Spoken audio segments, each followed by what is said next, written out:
Hai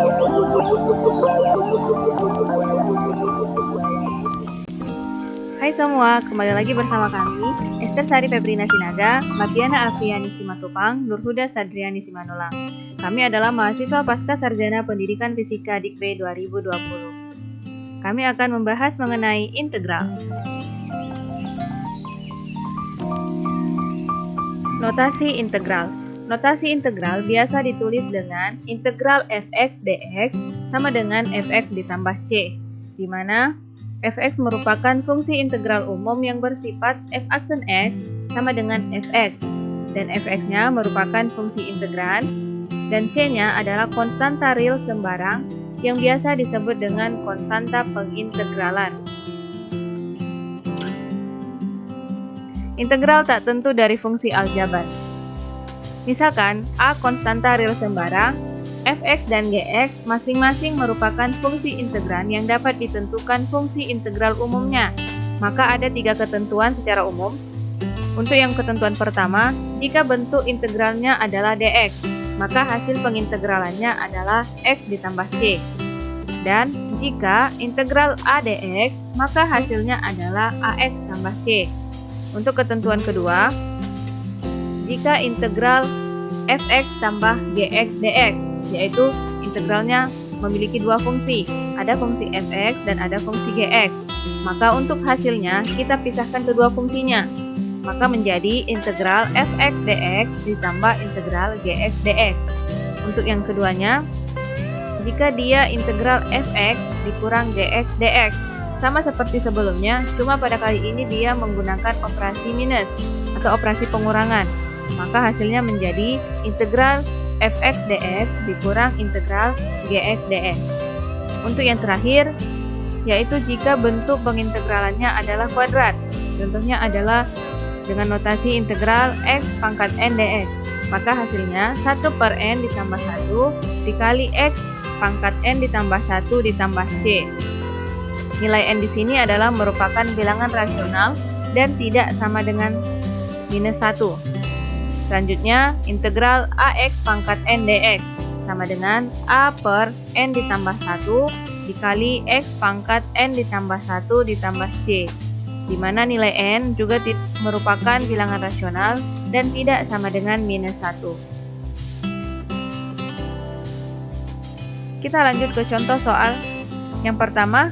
Contohnya adalah integral 5x pangkat 4 dx. Maka, mengikuti ketentuan sebelumnya, ini kita dapat selesaikan menjadi 5/4 ditambah 1 dikali x pangkat 4 ditambah 1 ditambah c, sama dengan x pangkat 5 ditambah c. Integral tak tentu dari fungsi trigonometri. Ada 6 ketentuan. Yang pertama, jika bentuknya adalah integral cos x dx, maka hasil integralnya adalah sin x tambah c. Yang kedua, jika dia integral sin x dx, maka hasilnya adalah minus cos x tambah c. Yang ketiga, jika integral sekan kuadrat x dx, maka hasilnya adalah tan x tambah c. Selanjutnya, integral kosekan kuadrat x dx, maka hasilnya minus kotangen x tambah c. Yang kelima, integral tan x dikali sekan x dx, maka hasilnya sekan x tambah c. Berarti di sini tangen x-nya dihilangkan. Nah, untuk yang keenam, integral kotangen x dikali kosekan x dx, maka hasilnya adalah minus kosekan x ditambah c. Kita masuk ke contoh soal. Contoh yang pertama, carilah nilai integral dari integral 6 sin x ditambah 3 cos x dx. Maka sesuai ketentuan sebelumnya, kita bisa mencarinya sehingga mendapatkan hasilnya adalah minus 6 cos x ditambah 3 sin x tambah c. Nah, selanjutnya mengenai integral tak tentu dari fungsi trigonometri dalam variabel sudut ax tambah b. Ada 6 ketentuan. Yang pertama itu, jika bentuk integralnya integral cos ax tambah b dx, maka hasilnya bisa menjadi 1/a sin ax tambah b ditambah c. Untuk yang keduanya, integral sin ax tambah b dx maka hasilnya minus 1/A cos AX tambah B ditambah C. Yang ketiga, integral sekan kuadrat AX tambah B dx, maka hasilnya menjadi 1/A tan AX tambah B ditambah C. Keempat, integral kosekan kuadrat AX tambah B dx, maka hasilnya menjadi minus 1/A kotangen AX tambah B ditambah C. Yang kelima, integral tan AX tambah B dikali sekan AX tambah B dx, maka hasilnya 1/A sekan AX tambah B ditambah C. Keenam, integral kotangen AX tambah B dikali dengan kosekan AX tambah B dx, maka hasilnya minus 1/A kosekan AX tambah B ditambah C, di mana nilai A dan B adalah merupakan bilangan real dan tidak sama dengan 0. Oke, kita lanjut ke contoh soal. Yang pertama itu integral x kuadrat ditambah sin x dx. Maka sesuai ketentuan tadi, dia menjadi dipisah antara x kuadrat dan juga sin x-nya. Maka menjadi integral x kuadrat dx ditambah integral sin x dx. Nah, untuk hasilnya adalah 1/3 x pangkat 3 dikurang cos x tambah c. Nah, contoh keduanya itu integral sin x dikurang cos x. Nah, ini juga dipisah, jadi sin x dipisah dengan cos x. Nah, menjadi integral sin x dx dikurang integral cos x dx. Nah, hasilnya adalah minus cos x dikurang sin x tambah c. Untuk materi selanjutnya akan dijelaskan oleh teman saya. Ya, di sebelah ya. Oke, kita lanjutkan kembali menghitung luas daerah di bidang datar. Ada dua, yaitu dengan cara metode pendekatan dan metode proses limit. Dengan cara metode pendekatan dapat dilakukan, yaitu pendekatan dengan menggunakan persegi dan pendekatan dengan menggunakan persegi panjang. Jadi metode pendekatan ini bisa dengan persegi, bisa juga dengan persegi panjang. Kita lanjutkan, menghitung luas daerah pendekatan dengan menggunakan persegi. Nah, berdasarkan gambar ini kita lihat ini ada gambar C. Nah, ini ada dua gambar A dan B. Banyak persegi satuan yang berada di dalam daerah C itu ada 36 buah. Sedangkan banyak persegi satuan yang menutupi daerah C ada 62 buah. Maka dapat kita simpulkan luas daerah itu L terletak di antara 36 dan 62. Nah, dari sini kita lihat bahwasanya untuk gambar A itu 36, gambar B 62 karena apa? Menutupi daerah C-nya. Kita lanjutkan, menghitung luas daerah pendekatan dengan menggunakan persegi panjang.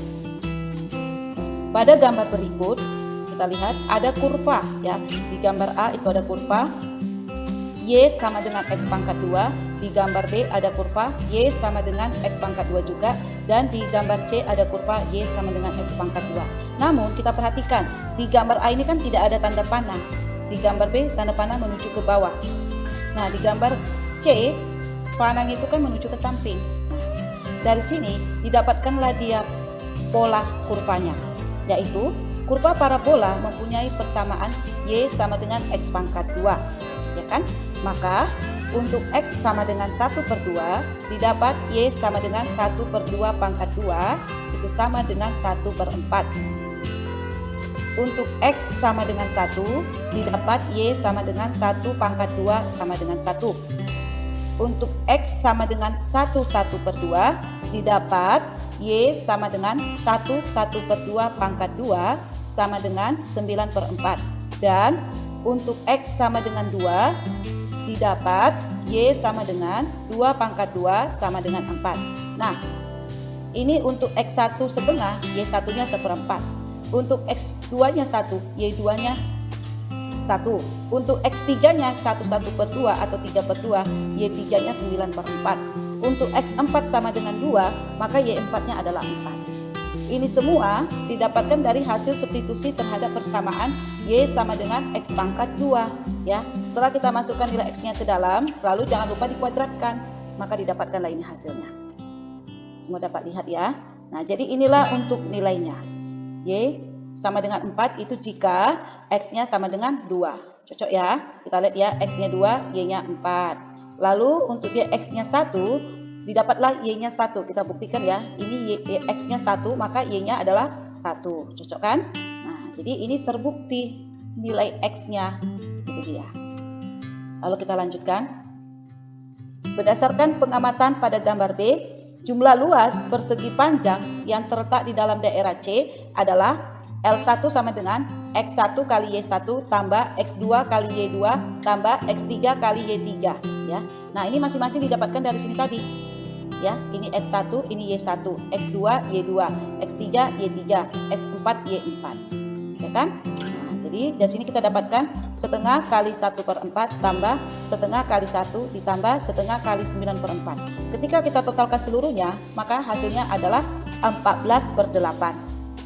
Berdasarkan pengamatan pada gambar C, jumlah luas persegi panjang yang terletak di dalam daerah C adalah L2 sama dengan 1/2 kali 1/4 ditambah 1/2 kali 1 ditambah 1/2 kali 9/4 ditambah 1/2 kali 4.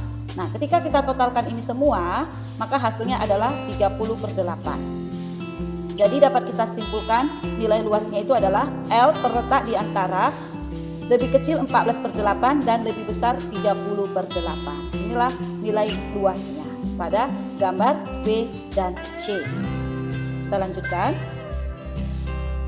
Menghitung luas daerah dengan proses limit. Langkah pertama, membagi A, B menjadi N2 subinterval, maka luas masing-masing perseginya adalah L1 sama dengan Fx1 delta X1, L2 sama dengan Fx2 delta X2, L3 sama dengan Fx3 delta X3. Dari sini dapatlah persamaannya menjadi Ln sama dengan Fxn delta Xn. Nah, ini langkah pertama dalam menentukan luas daerah dengan proses limit. Langkah kedua, luas daerah L didekati dengan jumlah semua luas persegi panjang. Jadi, L mendekati Fx1 dikali delta X1 tambah Fx2 kali delta X2 tambah Fx3 kali delta X3 tambah titik-titik tambah Fxn dikali delta Xn. Atau jika dinyatakan dalam notasi sigma, maka L mendekati I sama dengan 1 menuju N Fxi dikali delta Xi. Nah, inilah dia rumus untuk langkah yang kedua. Setelah disubstitusi langkah pertama ke dalam langkah kedua, maka inilah yang didapatkan. Mencari luas daerah dengan proses limit. Kita lanjutkan. Nah, ini dia ada gambar. Misalkan L adalah luas di bidang datar dan dibatasi oleh kurva Y sama dengan Fx, sumbu X, garis X sama dengan A, dan garis X sama dengan B. Maka luas L ditentukan oleh hubungan L integral dari A menuju B Fx dx dengan integral A menuju B Fx dx adalah integral tentu atau integral Riemann. Dibaca sebagai integral tentu Fx terhadap X untuk X sama dengan A sampai X sama dengan B. Ini dia gambarnya. Sumbu X dan sumbu Y. Dapat lihat di layar ya, ini dia Y sama dengan Fx. Contoh, perhatikan gambar berikut. Sumbu X terletak pada titik 1, 2, sumbu Y terletak pada titik 1. Nah, dari sini didapatkan dia persamaan kurvanya, yaitu Y sama dengan X kurang 1 pangkat 2. Integral dari 1 menuju 2 dikarenakan titiknya itu terletak pada titik 1 dan 2. X kurang 1 tutup kurung pangkat 2 dx menyatakan luas daerah tertutup yang dibatasi oleh kurva parabola Y sama dengan X kurang 1 pangkat 2. Sumbu X, garis X sama dengan 1 dan garis X sama dengan 2. Jadi inilah dia kesimpulan untuk menentukan nilai X1 dan X2-nya ya, karena X pertama dia berada pada angka 1 dan untuk X yang kedua berada pada angka yang kedua. Jadi ini menyatakan luas daerah yang tertutup. Dapat lihat ini arah kursor. Nah, inilah yang disebut dengan luas daerah tertutup yang dibatasi oleh kurva 1 menuju 2. Pada persamaan kurvanya yaitu Y sama dengan X kurang 1 pangkat 2. Sumbu X. Kita lanjutkan presentasi berikutnya.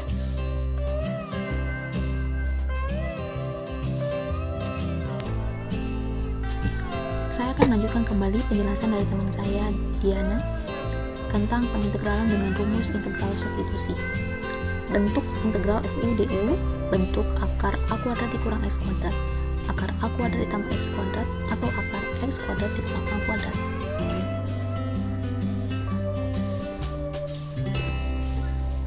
Bentuk integral FU/DU, misalkan dengan menggunakan substitusi U sama dengan Gx, dengan G adalah fungsi yang mempunyai turunan, sehingga integral f Gx, G aksen X dx dapat diubah menjadi integral FU/DU. Jika FU adalah anti pendifferensialan dari Fx, maka integral f Gx, G aksen X dx sama dengan integral FU/DU sama dengan FU ditambah C sama dengan f Gx ditambah C. Ada dua langkah untuk menyelesaikan bentuk integral FU/DU. Yang pertama, memilih fungsi U sama dengan Gx, sehingga integral f Gx, G aksen X dx diubah menjadi integral FU/DU. Angka yang kedua, menentukan fungsi integral umum FU yang bersifat f aksen DU sama dengan FU. Contoh, integral X kuadrat dikali X pangkat 3 ditambah 5 pangkat 7 dx sama dengan titik-titik. Penyelesaian, misalkan U sama dengan X pangkat 3 ditambah 5, maka DU dx sama dengan 3X kuadrat. DU per 3 sama dengan X kuadrat dx. Integral X kuadrat dikali X pangkat 3 ditambah 5 pangkat 7 dx sama dengan X pangkat 3 ditambah 5 pangkat 7 X kuadrat dx.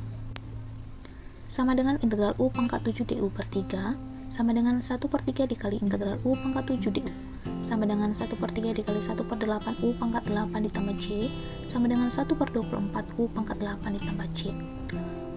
U tadi sama dengan X pangkat 3 ditambah 5, maka hasil penyelesaiannya ialah 1 per 24 dikali X pangkat 3 ditambah 5 pangkat 8 ditambah C. Rumus-rumus pengintegralan. Yang pertama, pengintegralan fungsi aljabar. Integral U pangkat N DU sama dengan 1 per N ditambah 1 U pangkat N ditambah 1, di mana N bilangan rasional dan N tidak sama dengan 1. Pengintegralan fungsi trigonometri. Integral cos U DU sama dengan sinus U ditambah C. Integral sinus U DU sama dengan negatif cos sinus U ditambah C. Integral secant kuadrat U DU sama dengan tangen U ditambah C. Integral kosekan kuadrat U DU sama dengan negatif kotangen U ditambah C. Integral tangen U dikali sekan U DU sama dengan sekan U ditambah C. Integral kotangen U dikali kosekan U DU sama dengan negatif kosekan U ditambah C. Bentuk akar A kuadrat dikurang X kuadrat, akar A kuadrat tambah X kuadrat, atau akar X kuadrat dikurang A kuadrat. Fungsi integral akar A kuadrat dikurang X kuadrat, substitusi dengan X sama dengan A sinus theta, maka hasil substitusi ialah A dikali akar 1 dikurang sinus kuadrat theta sama dengan A cos theta. Fungsi integral akar A kuadrat ditambah X kuadrat, substitusi dengan X sama dengan A dikali tangen theta, hasil substitusinya ialah A dikali akar 1 ditambah tangen kuadrat theta sama dengan A secant theta. Fungsi integral akar X kuadrat dikurang A kuadrat, substitusi dengan X sama dengan A secant theta, maka hasil substitusinya ialah A dikali akar secant kuadrat theta dikurang 1 sama dengan A tangen theta. Hasil pengintegralan. Integral akar A kuadrat dikurang X kuadrat dx sama dengan A pangkat 2 per 2 arcus sinus X per A ditambah X per 2 kali akar A kuadrat dikurang X kuadrat ditambah C.